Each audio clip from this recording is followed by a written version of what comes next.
Another episode of Working Class on DeerCast. I'm by myself hosting on this one, but I have my good buddy Jacob Johnson calling in from wherever you're from. What are you doing, man? Hey, just on lunch at work, but I love it. Up here in northern Iowa, so yeah. So I like doing these calls when guys are on lunch breaks, and I do want to talk about what you do for a living, but we met at a trade show, for people who don't know, in Nebraska several years ago, and we just kind of hit it off since, and you've kind of just been part of the Working Class Bowhunter family since then. That's pretty cool. It was just before we went to Nebraska, I was just sitting there like a couple days prior to that and talking to my wife, and I was like, hey, what are we doing this weekend? She's like, I don't think anything. And I'm like, you want to go to Nebraska? She's like, for what? I'm like, the deer show. She's like, I don't care, that sounds fun.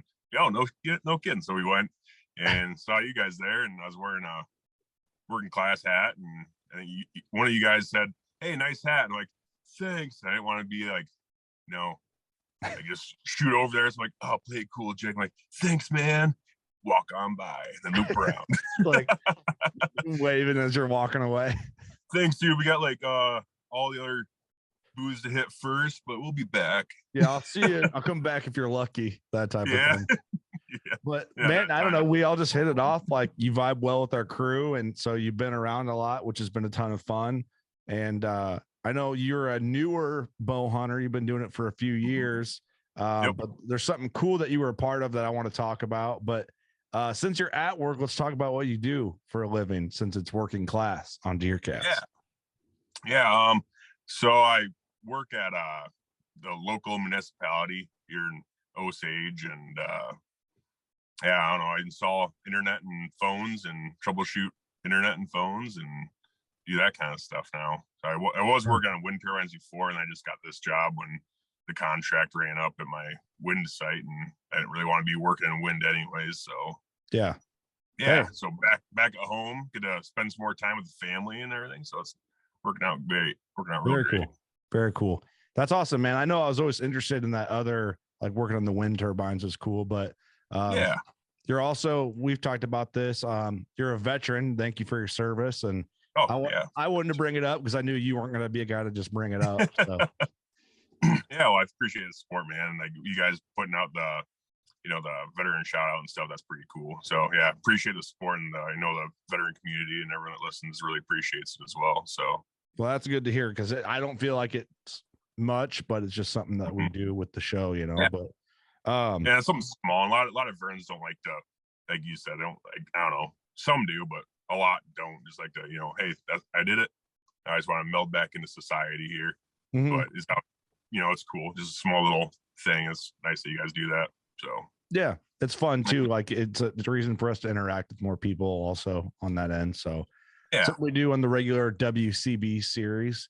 Going in, I know you're a newer bow hunter, but you're very knowledgeable around firearms. Obviously you have to be, and you were just a part of a show called Hunt Warz, and it just was pretty cool because you're rocking Working Class Bowhunter stuff in the entire show, which is awesome. But Loophole, which is a partner of ours and is like the title partner of that show, I believe, is a part of that. So just a fun connection there between Drury Outdoors is partnered with Loophole, Working Class Bowhunter, and Hunt Warz is all partnered with Loophole. So but anyway, explain how that worked. How did you get on that whole series? So actually, I was listening to you guys, and you guys had Troy on one of the episodes.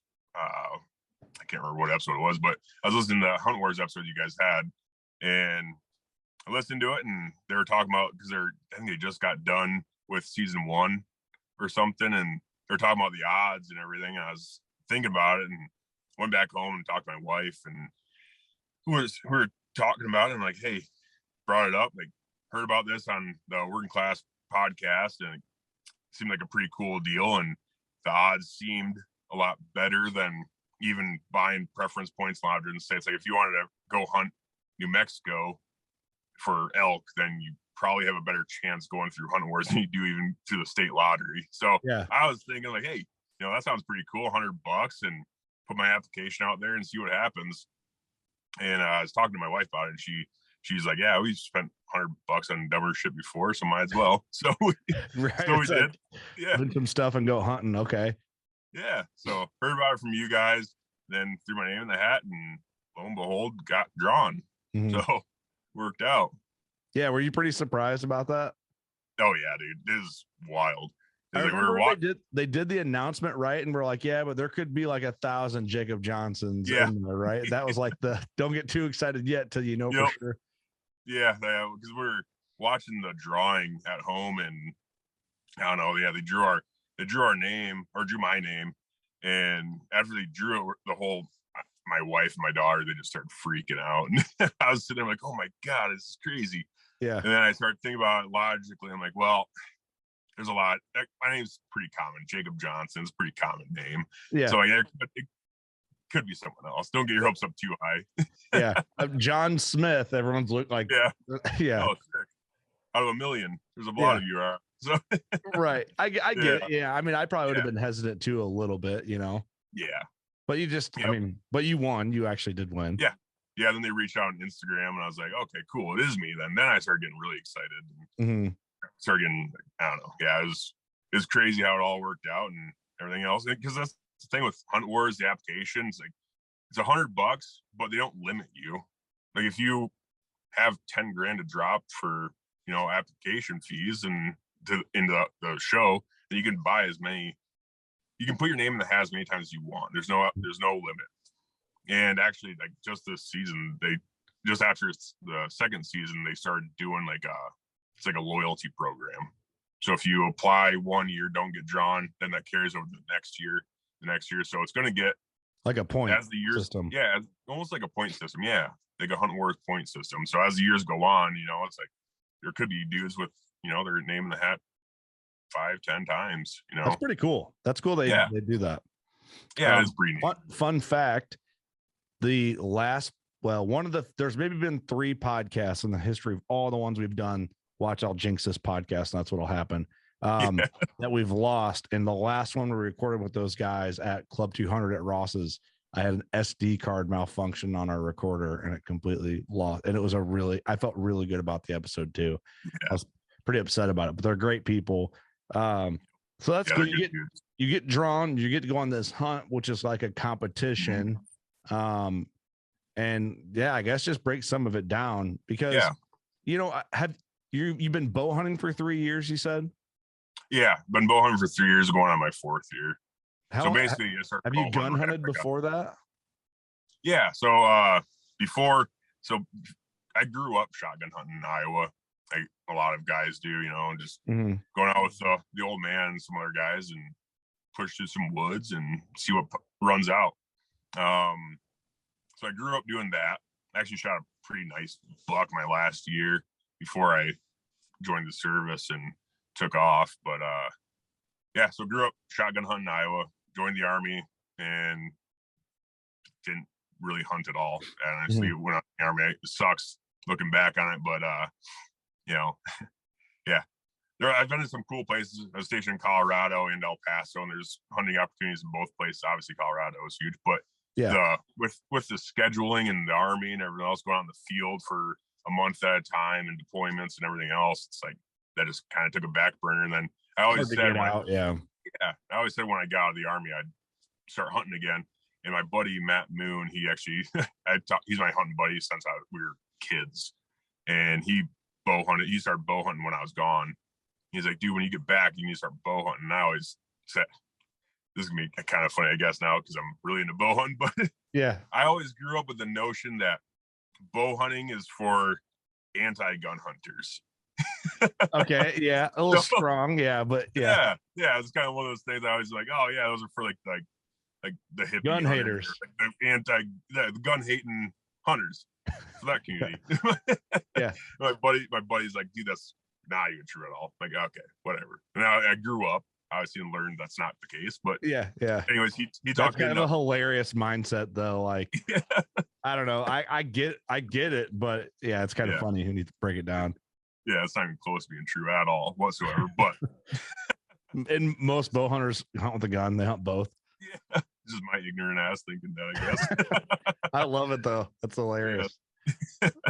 But yeah, then got out of the Army, he got me into bow hunting, and yeah, I don't know. Then it's just been all downhill from there. It just kind of consumed me after my shot a really small buck my first year, but that just got me going. Way harder than any gun hunt I've ever been on. And I'm just like, this is what I want to do for sure. Yeah. Oh, I bet. Well, I was just curious, because going into this Hunt Warz thing, because it can be bow or gun, right? Or so, it's for me, I guess if you have bow hunting experience, it can kind of translate over into a rifle. And maybe the other way too, but not as easy. So I was just trying to lay that out, if like you just started bow hunting, been bow hunting for 3 years and never picked up a rifle, and you're going on a rifle hunt or vice versa, you might be like, oh crap, like there's some challenges here. Just going out, there's a challenge, Yep. So that was one of the things when I was, so after you get, with going back to the Hunt Warz thing, after you get drawn for Hunt Warz, you have a meeting with Troy, and one of the other guys, I can't remember who it was, he didn't talk much, but it was between me and Justin Trees, the guy I went with Troy, and we were talking, and he's like gauging our experience level and stuff, and kind of trying to figure out what hunt to put us on. So you don't get to, that's the thing with Hunt Warz, you don't get to pick. You can ask and everything else. You can ask like, oh yeah, I'd like to be on this one, because they do ask like, what your preference is. And I was like, man, I want to go like number 1 archery elk, number 2 rifle mule deer, because they didn't do archery mule deer. Then number 3 was pronghorn. And after talking with them and everything else, and I'm like, yeah, told them the whole backstory. Listen to them on your guys' podcast and stuff. I'm like, for sure gonna get archery elk. They're gonna throw me a bone there. Yeah, no, they called back like, hey, we like you, we want you on the show, but you're gonna do rifle antelope. I'm like, I don't have a rifle, dude. I'm not gonna go out there with my slug gun. So right. Then it was just kind of a scramble after that, because the pronghorn hunt was the first hunt. So you had to get moving. Yeah. So they told me in. So what'd you do for a rifle? Did you have to go buy a rifle? Yeah. So they told me in like this all happened like in July, like late June, early July timeframe. Yeah. I was in New Mexico in August. So I was like, dang, dude. Like after they told me, I'm like, oh, sweet, that's gonna be super fun. And then I started thinking like, I don't have a gun, I don't have anything. So I started kind of scrambling. I went to Fleet Farm, which is kind of like, just a farm and fleet store. So I went to Fleet Farm and I went to because it was during COVID, during the whole ammo shortage and stuff. So I went and looked at the ammo section. I'm like, well, 6.5 Creedmoor, that's what they got the most of. Yeah, so the most hated rifle caliber on the internet for some reason. And I'm not even that into guns, so I don't understand it. Yeah, the 6.5 gets a lot of hate, but it's a gun, and antelope are small and thin skinned, so you could have shot them with a 22 250 and been fine. Probably. It's actually the only firearm I've ever killed a deer with. The 6.5 Creed. Yeah. Well, no, only rifle. I've killed deer with muzzleloaders. Yeah. But anyway. So this is actually my first rifle too, and the only animal I ever killed with a rifle. And so I went and I saw a bunch of ammo, and they still limited you to 2 boxes. So I grabbed 2 boxes, 6.5, and went to the gun section. And I'm not rich, I'm budgeting here. Yeah. I went and I pulled up because Fleet Farm does like a price match. So I grabbed a Ruger American Predator 6.5 Creedmoor, and they were asking like I think $600 for it. And I found one online for $500. And asked them price match, and that's a whole big ordeal. Had to get the manager involved and stuff. Anyways, I got it for $500. And not bad. That.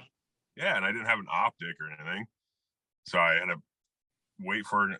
I was talking to Troy and stuff, and I didn't know if Loophole would get mad if I bought a Vortex now, so I ended up getting a Loophole because title sponsor and everything else, right? Yeah. So and they're awesome. They want to make them mad, and don't regret it at all. It's great, awesome glass. So, So I did that whole ordeal and sighted that thing in and got her ripping. And then off to New Mexico we went. So awesome, man. That's exciting. It's a cool thing to be a part of. And it was stressful. Can you talk about the details of the show? I mean, we're kind of focused on this. It's out. The episode's out. Yeah, the episode's out. So I figured might as well. Let's go into it. But yeah, so you want to just go into it now, or yeah, might as well. Okay. Yeah, so got the gun, got it all sighted in, and oh yeah, let me back up real quick. So at home, you know, reality, we had a little over a month, right around a month to get ready for this hunting. We were waiting for all of our stuff to get in, and sent a big loophole. Loophole sent an awesome package. They sent us 12 by 50 binos, spotting scope, tripod, bino harness, the loophole shades. These things are awesome, by the way. You guys talk about them all the time. They're awesome. We're giving some of them away at our bow shoot. We got a loophole package we're giving away. So totally work. Way better than Oakley's. I'll tell you that. Oakley's are garbage compared to these things. Yeah. But they sent an awesome little care package deal, and like a loophole pullover that I ended up killing my antelope in, actually, which was pretty sick. Yeah, all sorts of stuff. They sent an orange hat that I guess we were supposed to wear on the hunt, but I tried it on. It's one of those, it's a hat kind of like what you're wearing, except orange. Oh yeah. And I looked ridiculous in those hats. Like, I looked terrible. So I left it at home. The structured of it? Yeah. Yeah. I have a big head, like a really big head. Yeah. And they barely fit. I have to have it on the last notch. I think it's all weird in the back, you know. See, that's how mine is. My head's so big. And for some reason I look really red on camera right now, but it might be because my head's cutting off circulation, but I have a massive head. But I like it because it fits more comfortable because my head fits in it. Man, it does not look right. I mean, like the billboard, the structured part looks way small, and then the netted part goes out and looks absolutely ridiculous on my very large head. Like a football shaped head. Yeah. Like, your head looks nice in there. My head looks nice in there. Right. Thank you. My head looks ridiculous. So I left that hat at home and got to New Mexico, and they're like, hey, yeah, we gotta wear something orange. I'm like, you got the loophole hat? I'm like, no. I look stupid in it, so I left it at home. And they're like, oh, here's an orange Onyx hat to wear. I'm like, dang it. So I wear that during the hunt because they wanted us to wear something orange, being a rifle and all. Being in New Mexico law, you didn't have to wear orange, being on the ranch that we were on.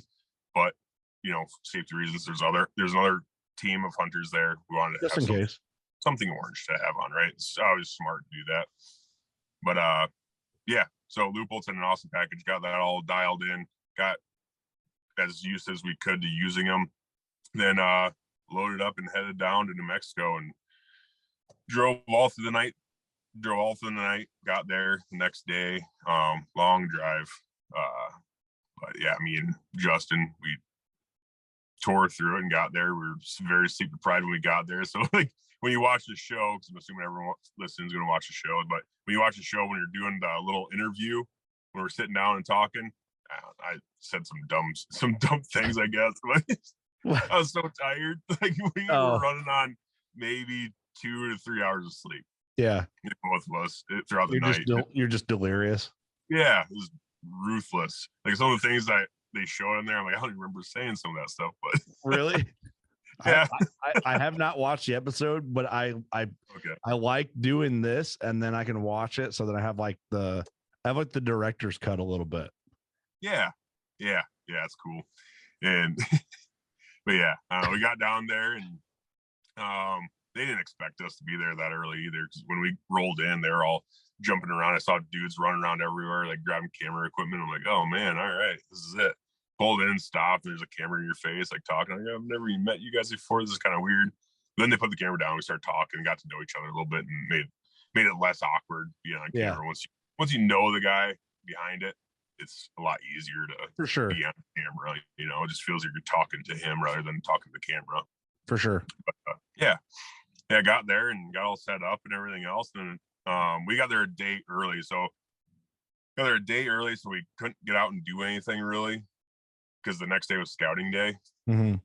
So we just kind of hung out at camp and talked to the guys and set our areas up. And Justin, I guess we didn't touch on, like, you're hunting against another team. Oh yeah. Why do we not mention that? But like, I don't know. So it's a competition, Hunt Warz. Yeah. Yep. So is the other team there at this point when you get there? No, not at this point. I kind of assumed they'd be there that day though, but they didn't actually get there until like midway through scouting day. Oh, really? Yeah, he had something go on with his house. His freaking basement flooded or something, so he had it threw him behind schedule. But yeah. So you're going to the whole concept of Hunt Warz is that you're hunting against another team.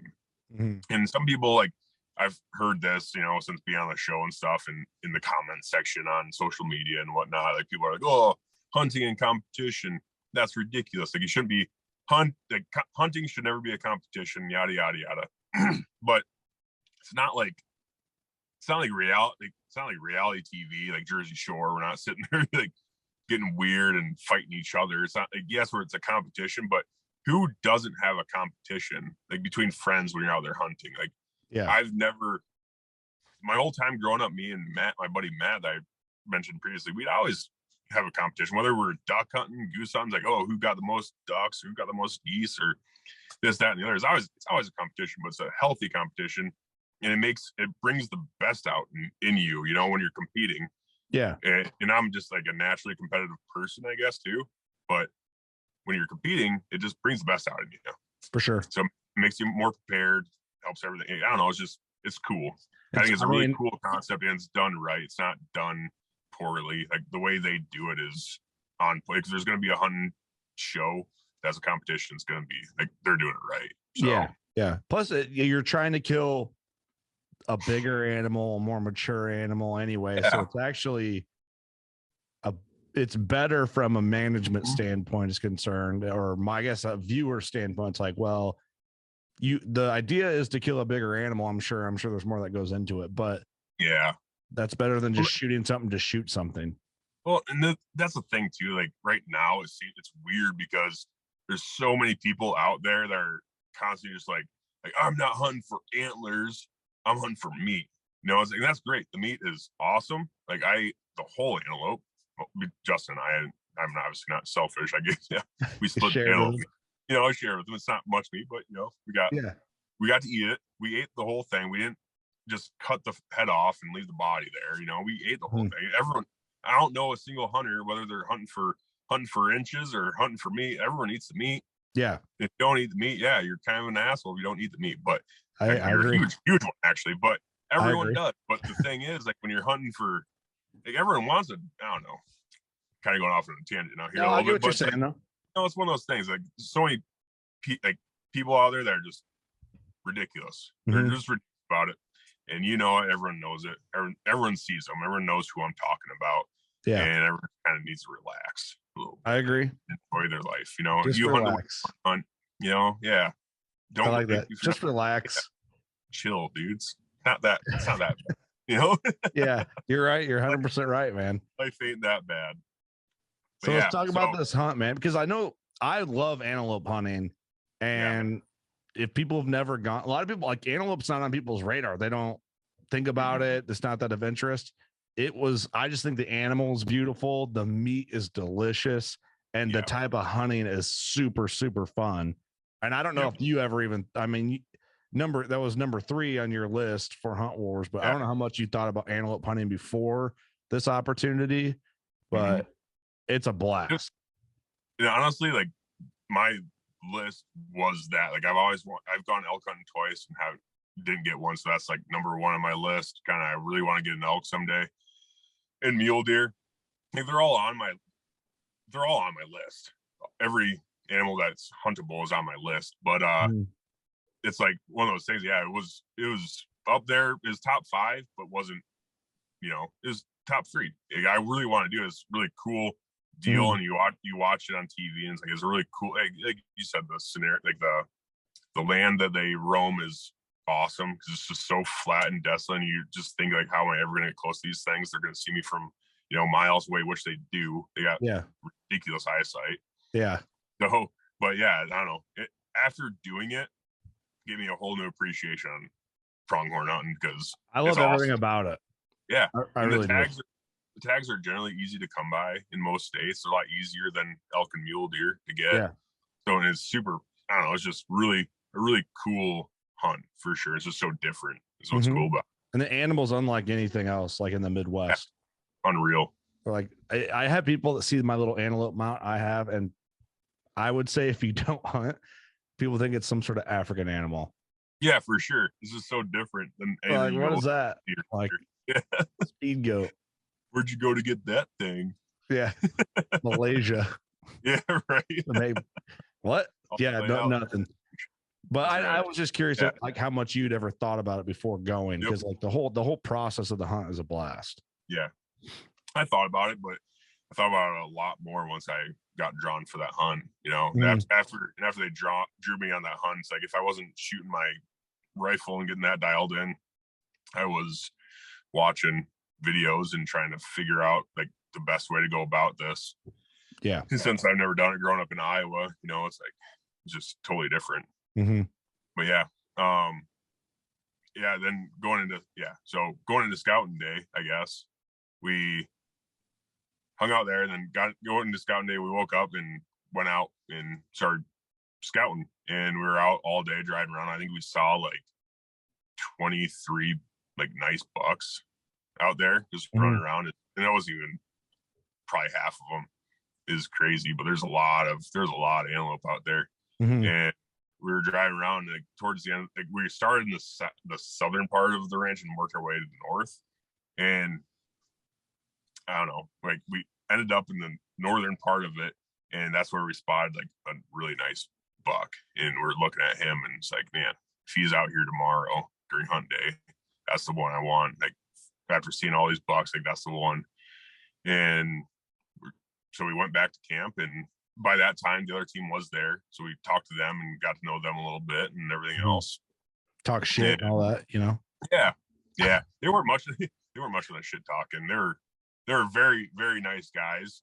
They definitely grew up differently than I did, that's for sure. Like, they had you'll see it in the show. They had but we don't want to give too much away, but give enough of it, you know. But they're super nice guys. Talked to them and everything else. It was funny because like, so they're from Utah. The whole Hunt Warz team is from Utah, and Justin and I are sitting there like we're from Iowa. So like the outsiders. Yeah. So like we're sitting there cracking jokes, and I don't know if they're, and like I said, super nice guys, but some of the way I talk, it might be a little bit off-putting to certain types of people, I guess. Vulgar, a little blue collar. I joined the Army when I was 17 and got out when I was 27. So it's like spent a lot of time with a lot of rough folk, you know. Right. Growing up doing a blue-collar job, then going to the Army, and then coming back. So some of the stuff we said was probably a little bit out there compared to the way they grew up. There's an upcoming podcast, and is the first time I spit a drink out during an episode. Doug was this episode won't launch for a few weeks, but Doug is sitting there telling a story, and then he goes at the end of it, he goes, "I've seen some shit," and I don't know why. And I just spit out my drink the way he said it, and that just reminded me, like, you could be like, "I've just seen some shit." I don't know what to tell you, man. We grew up different, all right? I like it. I know what you're saying, though. I know exactly. And I think everybody that is listening knows what you're saying. So how many days? I mean, you got to be kind of thinking like, man, these guys see antelope daily, probably. Yeah, that's kind of what we thought. And we're talking to him, and it's like the guy, the on the other team, the spotter, he was actually the one that drew. Like his name was the one that got drawn for Hunt Warz, but he had a friend that was, you know, newer to hunting, and so he took him and let him be the shooter, because the spotter, he's like, I've shot plenty of antelope, he's never gotten one, so they switched spots basically. Generally the way people have been doing is like whoever's name got drawn is the shooter, and the other guy's the spotter. That makes sense. So that's cool of them, though. Yeah, it was really cool of them. And talking to the other team's shooter, I was like, yeah, so you're newer to hunting? He's like, yeah, I've only been doing it for a few years. I'm like, oh yeah, what have you gotten? Assuming Utah, probably mule deer, maybe an elk or something. He's like, yeah, I've gotten, you know, elk, mule deer, caribou, and all this other stuff from like Alaska and stuff. I'm like, oh geez, all right. Like I've shot whitetail, some squirrels, yeah. Maybe a turkey. Yeah, turkeys. I've shot some turkeys, and I was just it felt a little bit weighed, uneven. Yeah, not in our favor. I'm like, gosh, this is gonna be fun. Yeah, but I know I can shoot, so that's the thing. Like, be in the Army shooting all the time, and be in a scout sniper platoon. I was not a sniper. They said I was like a Marine sniper. I was not in the Marine Corps. I was in the Army, and I was not a sniper. I was in a reconnaissance platoon, and we had a section of snipers with us. So I spent a lot of time in the sniper range with them, but I was not a sniper. Mm-hmm. But I like how you clarified that. Yeah, because they popped that in the show. I'm like, dang it, people are gonna think I'm like trying to be something I'm not. I'm not. I know who I am, and I'm not a sniper. Never was a sniper. I was a infantryman in a reconnaissance platoon. So, but yeah, and so, but I know I can shoot. So that's one thing that I knew I had going for me, is I'm very confident. Even with a newer rifle that I didn't grow up shooting my whole life or anything like that, I know I can shoot. Yeah, you're confident in your ability. Yeah. Yep. So going out there, I was totally expecting to take, a 400-yard shot. I didn't want to shoot anything past 400. Plus, that's another thing. Scoring metrics in Hunt Warz, it's the way they have it set up for the rifle hunt was 0 to 300 yards. There's a 0 point deduction. 301 yards to 400 yards is a 10 point. 400, 500, 20 point, 500 plus is a 30 point deduction. Mm-hmm. So the show is set up. They want you to get close. They want you to get closer to the animals. For one, it makes good footage, and for two, it's more ethical, right? Mm-hmm. You don't want the other lobbing shots at 800 yards, no matter what you have for a rifle. No one wants to see that on any show. So the goal is to get close, and that's one thing too. Like getting into bow hunting, it really helped me, I guess, figure out like how to get close. Because if you can get within bow range of animals, then getting within gun range is a lot easier. Getting within a couple hundred yards is a lot easier than getting within 50 yards. So that, I don't know, my couple of years of bow hunting experience kind of helped me with that too, I guess. And big time. Yeah. So went in there and with the mindset of getting as close as I can to these things. And that's another thing too, is I really want to go out there and hunt antelope with a bow someday. So if I'm like, hey, this is a good way to kind of see how close I can get these things. And it's tough, it's tough to get close to them, but man, once you do, it's pretty awesome. So how close did you end up getting to yours? Like, I guess, I don't want you to give too much of it away, but don't say who won or lost. Yeah, I won't say who won or lost. You'll have to watch. But they said it from the get-go. Both teams tagged out. We both got an antelope. So I guess going into, let's dial back a little bit, scouting day, saw that buck up north I really wanted. And then kind of going back to camp, I, talking to the rancher that runs the ranch, talking to him and stuff like that. And he did tell me, say, oh, you're going after the north, the buck up north, huh? I'm like, that's the one I want. He's pretty big. He's like, he's been pushed hard because they had archery hunters in there before we got there. Like the week before we got there, they had archery hunters in there. Mm-hmm. He's like, he's a tough one to get. They pushed him pretty hard with the archery guys that were down here. I'm like, oh man, okay. He's like, last I knew he was on the property, but sounds like he came back. Like, okay. Oh cool. Man. Well, must be a pretty good buck then if they're already being chased after him. So then going into hunt day, we woke up, took off. Well, we got to because Justin, he brought his Ranger, and thank God he did, because the ground is so vast. Having a Ranger was a huge, was a pretty big deal. And the other team had a Ranger too, so we were both tooling around our Rangers and stuff. But we got to our Ranger from Iowa all the way down there. Yeah. Dang. I mean, glad you did then.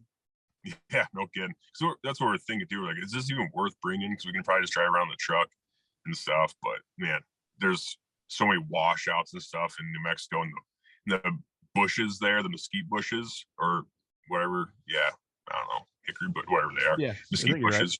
Right. Yeah. There's they're all over the place, and they're sharp. And I know this from being in the Army, being stationed in El Paso. I've seen them pop Humvee tires. Mm-hmm. You know, they're no joke. We were out messing around the Ranger. Hunt day, we got to the Ranger, saw the tires were flat. Like, dang it. So we drove it to the house and asked the Ranger, like, hey, do you have an air compressor we can pump these up? And so, yeah, I can help you out. So he actually has this goop because he lives there. So he does this all the time. He's like, you got this goop they pumped in the tires that plugs holes. So he pumped our tires full of goop, then filled us back up and got us on our way. We just went straight up north and got back on that buck that we saw from scouting day. And yeah, got there. We were like probably 2 miles away from him. We saw because going up north on that ranch is up with this big hill. And right when we got that big hill, we stopped, started glassing. It was right at first light. Started glassing and saw a couple of does up, like just waking up and getting out and starting to meander around a little bit. We were spotting, and I spotted a couple horns sticking up that was still bedded down. Like, oh, there he is. So we watched him.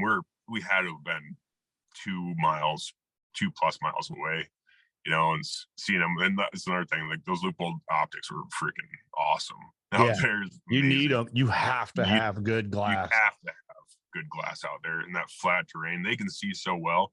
And so we had a 60 power spotting scope watching him. Then he gets up from his bed, and right when he gets up from his bed, he's like looking in our direction. And we were moving. We were stopped before he knew we were there. We're stopped. He's got up out of his bed and was looking at us like, there's no way he's like looking at us, right? He's just looking around. No, watch him for, I don't know, maybe 10, 15 minutes trying to figure out a game plan to how to close the distance. And then they just took off. They left. Just took off running. Yep. They didn't start out like kind of bouncing around. They just were like, screw this, and just took off full speed ahead and headed east. And we were talking, and I said this, I'm like, we got to get going, guys. Like, this is our chance. Like, we don't want to screw this up. They took off running. I got pissed. I'm like, God, there's that. Screwed him up. You know, he's already been pressured. Yeah. Screwed him up good.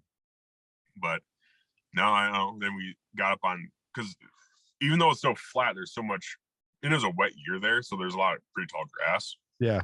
We lost them, and we had to get higher. So we found this little house deal and got up on the wall of this house. We were glassing around, couldn't see anything.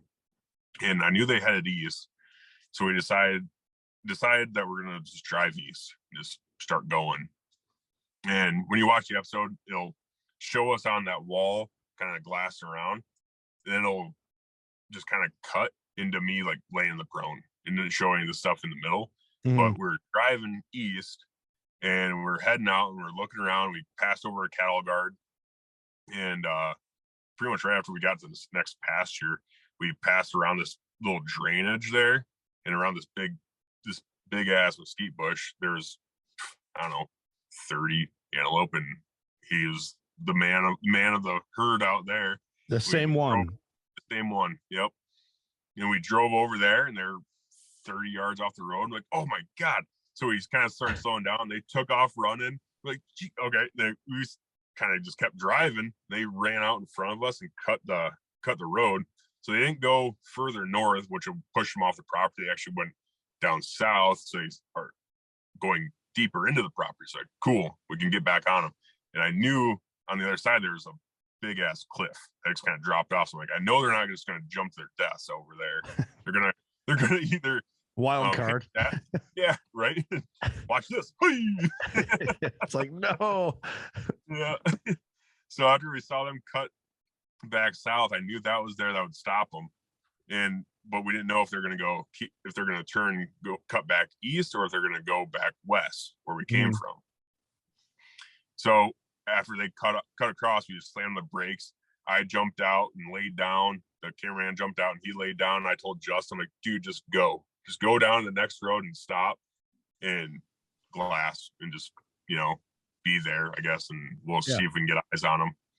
Then that's when the show picks back up and we're laying down in the grass on our bellies trying to see what's going on. We can't see anything down there, but yeah. So that guy start peeking up, glass, and like peeking up, can't see anything. And then looking on Onyx and trying to figure out, like, I knew there's a drainage right there. And so I was thinking like, well, I'm gonna hit that drainage because that's the only topography we have to work with. Yeah. Like I'll jump in that drainage and just cut it. Just cut down there and see where they're at, you know? And so we started kind of, I don't know what you call it, I guess. In the Army, we call it like duck walking. So you're crouching down, walking. Yep. And we're going towards this drainage. Then the antelope started popping up. Like, oh, crap. And we're in the wide open. And the antelope started filtering out of that drainage that we were going to go down. Oh, they're in it. They were in it. Yeah, they were running up there. So they must have headed down, hit that cliff, and then cut west because they saw the ranger, and they were all watching the ranger, and they saw him. So they're like, well, we're not going to go that way. So there's only one way to go, and that was basically to us. And it just so happened, like, picked the right route and got on it, and we were already heading to that drainage. They started popping up out of that little drainage there, and when they did, we're in the wide open. I'm like, well, we got to go to this bush right here and just wait. Got to that bush, and then, you know, it was doe, and then he popped up. And it's like, holy crap, he's within 100 yards already right there. Like, geez. So we're scuffling around him, trying to get set and stuff. I didn't bring my tripod. I was going to shoot off the tripod for, you know, because I didn't have any shooting sticks. I didn't have a bipod on my gun or nothing like that. So I was going to shoot off of the spotting scope tripod. Left ranger, didn't have anything. So we jump out. We're sitting behind this bush, and he pops out, and I range him. He's at like 90 something yards. I think it's like 98 yards. I'm like, okay. So I'm like kind of shuffling around, getting ready to take a shot. And then as we're moving around, he must have seen some commotion behind this bush. And antelope, they're very curious. Like, you've seen it, I'm sure, when you're out hunting them. Yeah, they're super curious animals, and he saw some movement back there, but he couldn't tell what it was. So he started walking to us. Like, kind of checking things out. Yeah, seeing what's going on. Like, what the hell's going on over here? So we weren't being crazy. We weren't like throwing shit around everywhere, but we were moving around trying to get my gun up to get ready. I was laying down prone, couldn't see anything through the grass. I got back up. It was, you know, I'm kneeling, and I just grabbed a branch and put my rest of my rifle on it. Like, this is what I'm shooting off of, I guess. So I was shooting off this really flimsy little branch, but I kind of used it as a brace and held it up pretty nicely. And he just kept coming closer, and I had my gun. I kept ranging, getting closer, and he stopped at 77 yards. So he's at 70. In the wheelhouse, man. You're like bow range for antelope wheelhouse right there. Yep. And I actually said that because on the show, and after the whole hunt happened, like, they were talking about the archery guys are there, and the archery guy shot his antelope at 78 yards. Yeah. Like, oh, cool. So the rifle hunter got the closest shot. That's how it works, man. I mean, antelope's a long game, really, if with the bow especially. So yep, it is. That's the thing. It's hard to get close to them, but, you know, there's, I don't know, when you use whatever, you make the right call in the right moments, and then you can make it happen. Sometimes it's meant to happen. You know what I mean? Like, they came out of that drainage at the right time, and you're able to be in there and be ready for them. So well, so awesome. I was dialed in on him, and he stopped. He was quartering to pretty hard, but, you know, I'm shooting a rifle, so it's like, okay, I can definitely shoot through some bone if I have to, you know. But he quartering to pretty hard. But I had my gun 0 to 200 yards, so I was on his chest, and I was like, crap, I'm 0 to 200.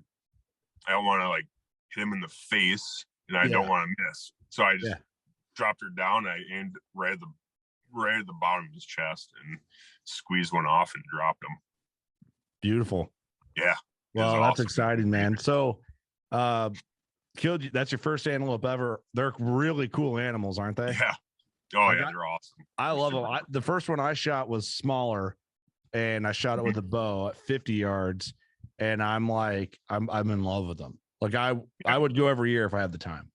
Yep. Yeah, me too, for sure. And I know, like, with my daughter, that's probably going to be one of her first hunts, probably. Well, you see a lot of animals. It's not freezing cold. Yep. And if she can shoot a rifle, she's going to have a good time. That's the thing. I got 6.5 Creedmoor, so it's like, that thing is a pooch, which is funny because I ended up in that show, I scoped myself and started bleeding. I look ridiculous, but sniper scopes himself with a 6.5 Creedmoor. Yeah, super professional. It's awesome. That's hilarious. How big an animal was? How big a goat? He ended up measuring at 64 inches, I think. Yeah. I don't even know what that means. I don't know either. I asked, but someone he looked really cool. Yeah. That's yeah. I mean, a good antelope's a good antelope to me. That's all I want, Got my first one out of the way, so I want to get one like that. Yep. Yeah. The only thing I know about field judging antelope is if they look thick, like if they look like they have good mass, because when you're measuring them, they get their score from mass mostly, because you have like I think 4 mass measurements on each horn. Mm-hmm. That's where you get most of your scores, from the mass. And he looked nice and thick, and you can also tell because obviously next to his length and their prongs, if their prongs are like right about as tall as their ears, then it's pretty tall. Mm-hmm. And so I don't know. Yeah, that's the only way I know how to judge them, is like height, judge them by the prongs and ears. And then if they look thick, then shoot them. So, it worked out for you, didn't it? Yeah, it worked out real well. Well, cool, man. I'm glad you got one. It was really cool. All the photos they put out, you're rocking a Working Class Bowhunter hat, so that's makes us even happier. Is it the same one? Same one, yeah. This is my everyday hat. I like it. Lucky hat. Yep. Well, thanks for sharing that story with us, man. I'm glad you're able to have that whole experience. When you went back to camp, were people had the other team killed one by then? Nope. So got back to camp, and so they have a rule in Hunt Warz. It's called like declaration of kill. So when the other team kills, then they let the other teams know, like, hey, this team killed, so they're done. They don't tell them. They obviously don't tell them how big it was or anything. Oh, they can't even see your goat or anything. Nope. So, basically, they put that out there. So, like, hey, we killed, so stay away from us. Like, let us get back to where we're at, do the butchering and stuff. Just stay away from us until we can get it hidden, basically. So we going back to a barn, hung them up and butchered them, and then bagged them up and put them in a chest cooler, had them sitting in there. And then the other got back to like the camp part of camp, and the other team rolled in around lunchtime and talked to them a little bit, and obviously not going to give them any information, but yeah, killed a pretty nice one, I think. I don't know shit because I'm from Iowa, but yeah. Right. That's awesome, man. Well, people have to go watch that episode. We've talked about it, but not in like this detail. But man, it's just cool to see that you got one, and what a cool way for $100. Yep. Plus a rifle. But yeah, you said, now that you have that, now that like rifle's kind of sentimental a little bit. Yeah. And your daughter can use it, and that's perfect. Yeah, exactly. It's gonna be so it was a good purchase, and it's one of those things, it's like I love guns. I think they're awesome. They're super fun to shoot and everything else, and everyone needs a good excuse to buy another one. So that was kind of another cool thing. I'm like, hey, honey, sorry, I gotta buy another gun. Whoopsies. Yeah. Whoopsies. But yeah, once you can't tell you not to at that point. So yeah, right. Like, I'm already on the hunt. I can't go out there and shoot them with my fingers. So hey, and another exciting thing we need to talk. I don't want to forget. You're going to Africa with us. Yeah. So that's going to be another crazy experiences and stories. So if people don't like you from this podcast, then they're really not going to like the episodes that are coming out of African camp. Right. Once whenever that pops out, they're really going to see how I talk. I guess I already let a couple bombs drop on accident, but no, it's okay. Yeah, those ones are going to be crazy, and I want to do some before, during, and after camp episodes. So yeah, for sure. Yeah, so super stoked for that. That's gonna be amazing. I'm so stoked for that. And that's the thing too, is like talking to people about hunting in Africa. They're like, "Oh, what are you, like a trophy hunter now?" And it's like, well, I feel like that name maybe got tarnished a little bit, but every hunter is a trophy hunter, no matter what size of animal it is. I agree. Every animal's a trophy. So yeah, I am a bit of a trophy hunter. What up? What's it to you? What's it to you, dude? I'm going to freaking Africa. It's gonna be great. I'm excited to do some like breakdowns at camp and costs and stuff, so people can see like what all that takes and animals and stuff like that. It's not as expensive as you'd think. Like it's cheaper than an elk hunt. It's way cheaper than an elk hunt, dude. Way cheaper than if you're gonna go on a guided elk. Plus, it's all inclusive and stuff. All you can drink at the bars, and come on. Yeah, and food. What's not to love about that? Let's go. I'm so excited. Well, more coming from there, dude. Thanks for jumping on here today on your lunch break. I'll let you get back to work. I know we kind of told that story kind of quick, but I don't want to give all the details away. The people at Hunt Warz are good people. So I want that people want to go watch that episode. And they'll get to see you looking good with a Working Class Bowhunter hat on that episode. Yeah, Working Class Bowhunter with a rifle. Hey, you're out there, man. Cool, man. Cool. And those guys are great. And the Hunt Warz guys, they're amazing dudes. They're just good people, and they're putting on a good show. And I'd like to see it get as big as it can, because I think it's a super awesome opportunity for your everyday average hunter to go in there and have a chance of killing something that having the hunt of a lifetime for very cheap, $100 to put in. That's insane. That's it. Everything else is given to you, unless you get them put on a rifle and you don't have a rifle, and then you got to buy one. But still, like you said, good excuse to buy a rifle. That's right. Well, cool, man. Well, where can people find you? At home. At my job. At my job, if you find yourself in Northern Iowa, hit me up. No, I have a lot of my social media kind of locked down, I guess, because I don't know. I like to have real people around me, not a bunch of bots. So I like to sift through them. Yeah. So you'll see me out there somewhere. Elon Musk is getting rid of bots on Twitter, so you can get a Twitter going. Yeah, probably gonna get on Twitter again someday. Now that Elon owns it, it's gonna be great. But yeah, no, you can see me in the Working Class Bowhunter group. I'm on there quite a bit, kind of tooling through and commenting on stuff. So, yeah. Cool, man. Awesome. Well, I appreciate you. Thanks for telling the story.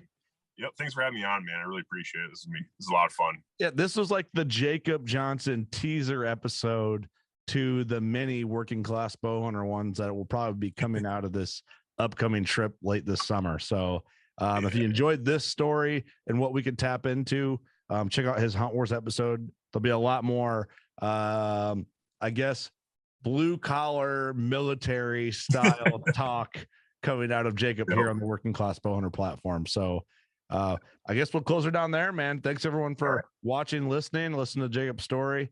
And thank you for your service, buddy. And congratulations on the hunt. Thanks, man. I really appreciate it. All right. I'll be talking to you soon. We're going hunting. Yeah, let's go. I'm ready. All right, dude. We'll talk to you. All right. See you, dude.